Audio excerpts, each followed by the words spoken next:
जय हिंद साथियों।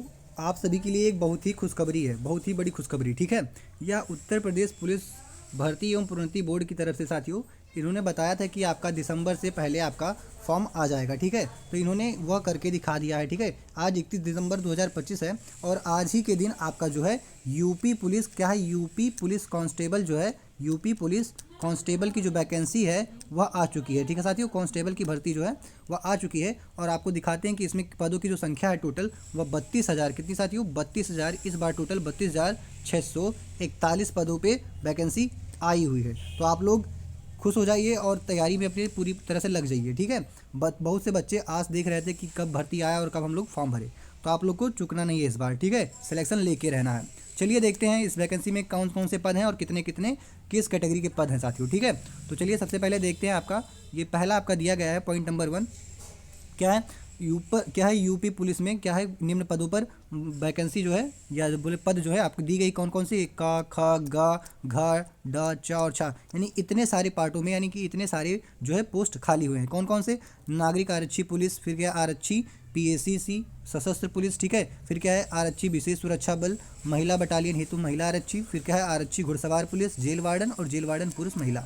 यह सभी के लिए साथियों ये जो वैकेंसी है कुछ केवल पुरुषों के लिए है और कुछ जो है ये केवल महिलाओं के लिए, और इसमें महिला पुरुष दोनों ही भर सकते हैं। ठीक है, तो चलिए देखते हैं उक्त पदों पर जो है टोटल वैकेंसी आई है जिन पे ग्रेड के मतलब सैलरी की भी बात की गई है कि नया मैट्रिक्स जो लागू होना है उसके अनुसार 21,700 लेकर 69,100 रुपये तक आपको ग्रेड बनेगी। अच्छी खासी सैलरी आपको मिलेगी साथियों इसमें इस बार। ठीक है, तो चलिए देखते हैं। सबसे पहले आप बताया गया कि आरक्षी नागरिक पुलिस, ठीक है, पुरुष और महिला के रिक्त पदों का जो श्रेणीवार विवरण है। ठीक है, तो इनका जो टोटल कितना है 10,469 पोस्ट जो है खाली है आरक्षी नागरिक पुलिस। ठीक है, इसमें महिला पुरुष दोनों लोग भर सकते हैं। फिर है आपका सशस्त्र पुलिस, क्या है साथियों, सशस्त्र पुलिस, सॉरी एक मिनट, हाँ सशस्त्र पुलिस या फिर आरक्षी पीएसी जिसको हम बोलते हैं। ठीक है, इसमें जो है टोटल पदों की जो संख्या है आपकी हो जाएगी 15,131। आगे देखते हैं। इसी प्रकार से ये यहाँ पे केवल पुरुषों के लिए ये केवल है 1341 पोस्ट है।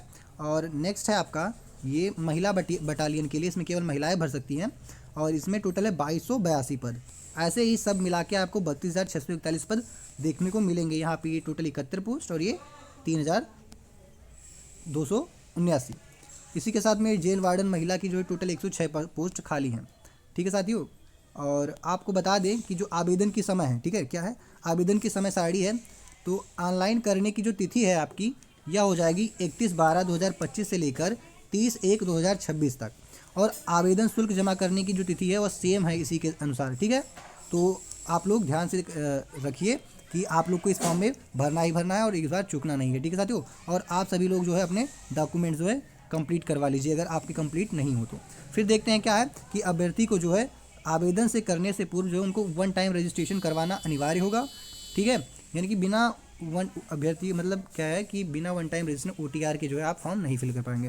तो यह भी एक इंपॉर्टेंट फैक्ट बन जाता है, आपको भरना चाहिए। फिर देखते हैं आवेदन शुल्क, आपको शुल्क कितना देना पड़ेगा।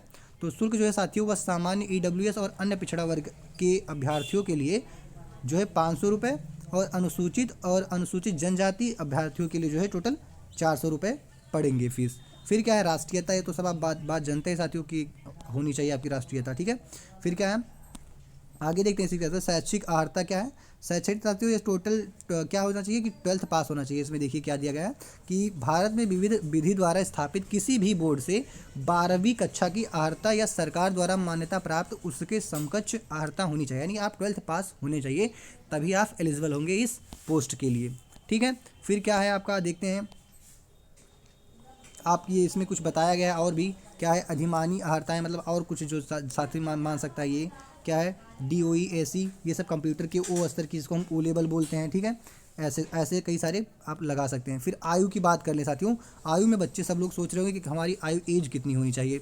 तो बता दें कि पुरुष अभ्यर्थियों ने दिनांक 1/7/2025 को 18 वर्ष आयु प्राप्त कर ली हो। ठीक है, 1/7/2025 को जिन्होंने 18 वर्ष आयु प्राप्त कर ली हो, फिर क्या है 22 वर्ष की आयु प्राप्त ना की हो, अर्थात अभ्यर्थी का जो जन्म है वह कितना हो 2 जुलाई 2003 से पूर्व यानी बाद की हो, और जो जन्म है वह 1 जुलाई 2007 के बाद का नहीं होना चाहिए, जो पूर्ण ना हो। ठीक है, फिर क्या है आपका महिलाओं के लिए सेम एज दिया गया है कि 1/7/2025 को 18 वर्ष की आयु प्राप्त कर ली हो और 25 वर्ष की ना हुई हों, ठीक है। ये 22 वर्ष की थी बच्चों के लिए, मतलब पुरुषों के लिए, और महिलाओं के लिए 25 वर्ष। और इनका जो जन्म है वह 2 जुलाई 2000 के पहले ना हुआ हो, और जो 1 जुलाई 2007 के बाद नहीं होना चाहिए, ठीक है साथियों। और इसमें हम देखते हैं कि सीमा, इसमें जो है कुछ छूट भी मिलेगा आपको। तो देखते हैं सामान्य और EWS में साथियों कोई छूट नहीं दी गई है। इसमें 2/7/2003 से और 1/7/2007 तक के बच्चे जो है भर सकते हैं, और जो महिलाएं हैं वह 2/7/2000 से लेके 1/7/2007 तक फॉर्म फिल करते हैं, जिनकी आयु इतने में आती है। और अनुसूचित जाति की बात करें तो यहाँ पे आपको 5 साल का साथियों रिलैक्सेशन मिल जाता है।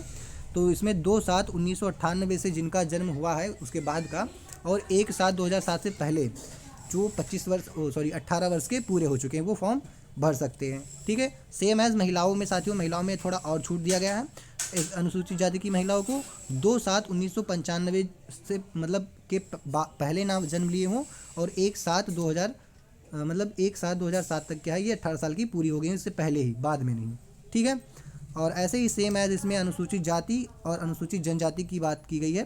तो सेम एज इनका दोनों का लगभग सेम ही है, कुछ इनमें डिफरेंस नहीं है, ठीक है साथियों। और रही बात EWS की, तो आप EWS की बात करें तो उनको भी साथियों जो है छूट, EWS नहीं, OBC को भी सेम एज इन्हीं के जैसे जो है छूट दिया गया है, ये देखिए, ठीक है।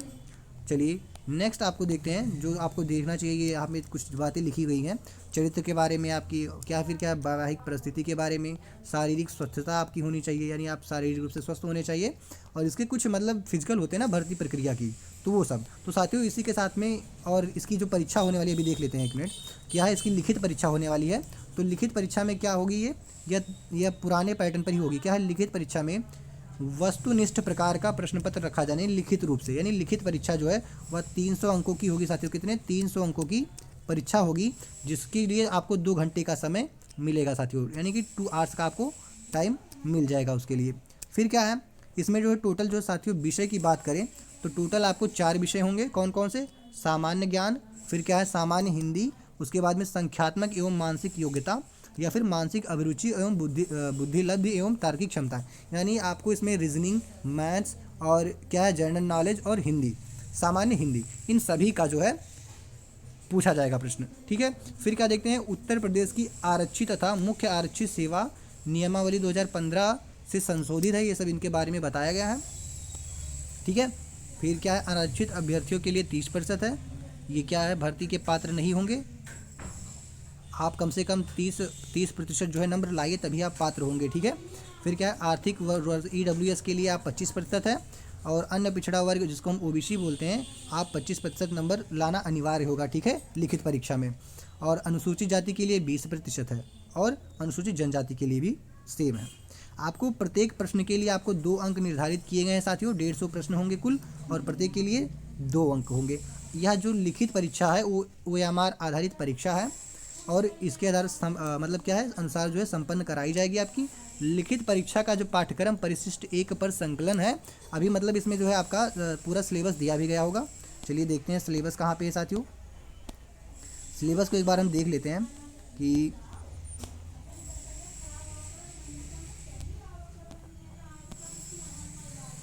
ये साथियों यहाँ पे कुछ दिया गया है आपका, ये भी देख लेते हैं कि शारीरिक मानक परीक्षण क्या है, शारीरिक मानक परीक्षण, ठीक है।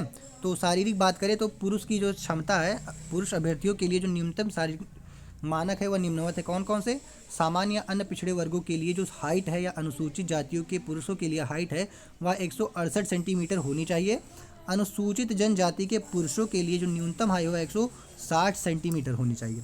सीना कितना होना चाहिए, सामान्य एवं अन्य पिछड़ा वर्गों अनुसूचित जातियों सहित जो है सीने का न्यूनतम माप 79 सेंटीमीटर होना चाहिए बिना फुलाए, और फुलाने पर कम से कम 84 सेंटीमीटर होना चाहिए।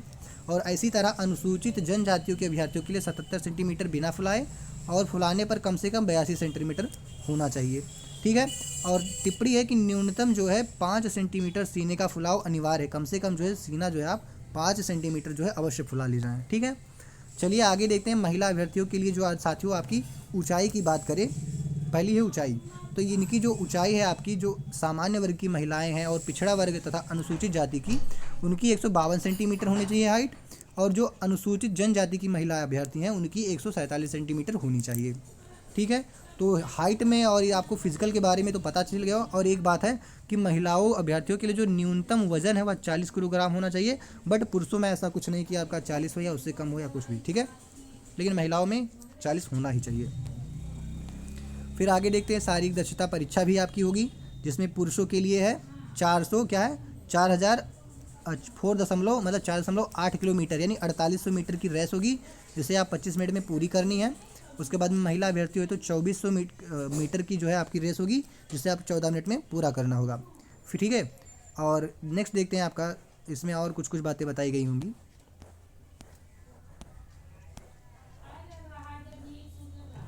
तो साथियों, इसी के साथ में हम इस वीडियो को यहीं पे समाप्त करते हैं, और अभी एक डिटेल्ड वीडियो आपके लिए लेके आऊँगा, ठीक है, यूपी पुलिस कांस्टेबल में कि कौन फॉर्म डाल सकते हैं, कौन नहीं डाल सकते, और क्या क्या सिलेबस है। सिलेबस के बारे में पूरा एक अलग से वीडियो होगा। आप लोग कमेंट करके बताइएगा, आपको जिस भी टॉपिक पे डाउट हो आप कमेंट करके ज़रूर बताएं, मैं नेक्स्ट वीडियो आपको उसी पे बना के दूंगा।